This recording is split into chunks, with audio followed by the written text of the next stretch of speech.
let me just ask what the connection is between attention and self-modeling is, and how vital attention is to your theory of consciousness. Right. So attention is, in a sense, the most important property of a brain.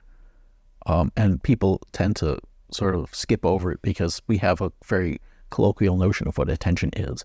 You know, I pay attention to you and I'm ignoring someone else, and that's great. And so what? I mean, sure, people pay attention and it's part of everyday life. But here's what attention does. Attention is a way of using resources in a strategic way. And so without attention, if you had to process everything equally, then just to have any intelligent reaction to anything, you would need a brain the size of a planet.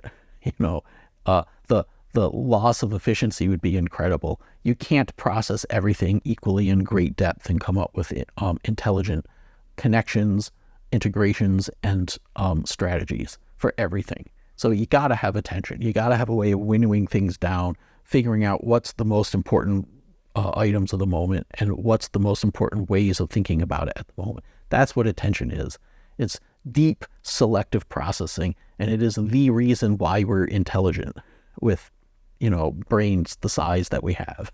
It's the only reason why we have any intelligence at all. So that's attention, is this incredibly important data handling method that evolved.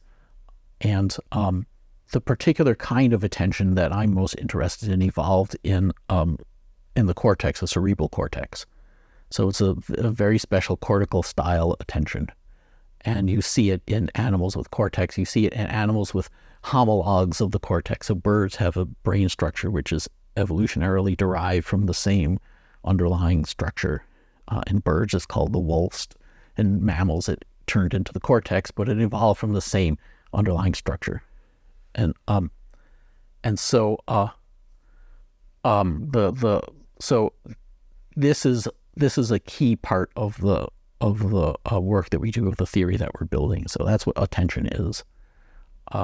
Now, in addition to having attention,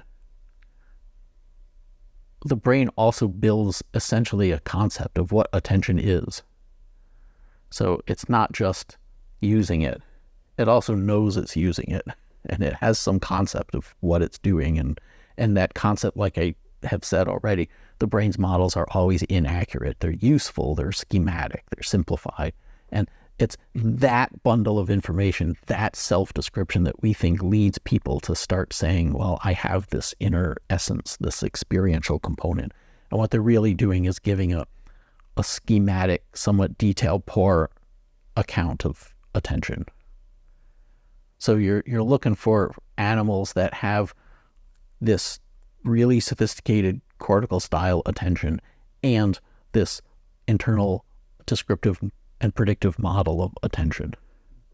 And those are going to be, they're going to be mammals and birds mostly.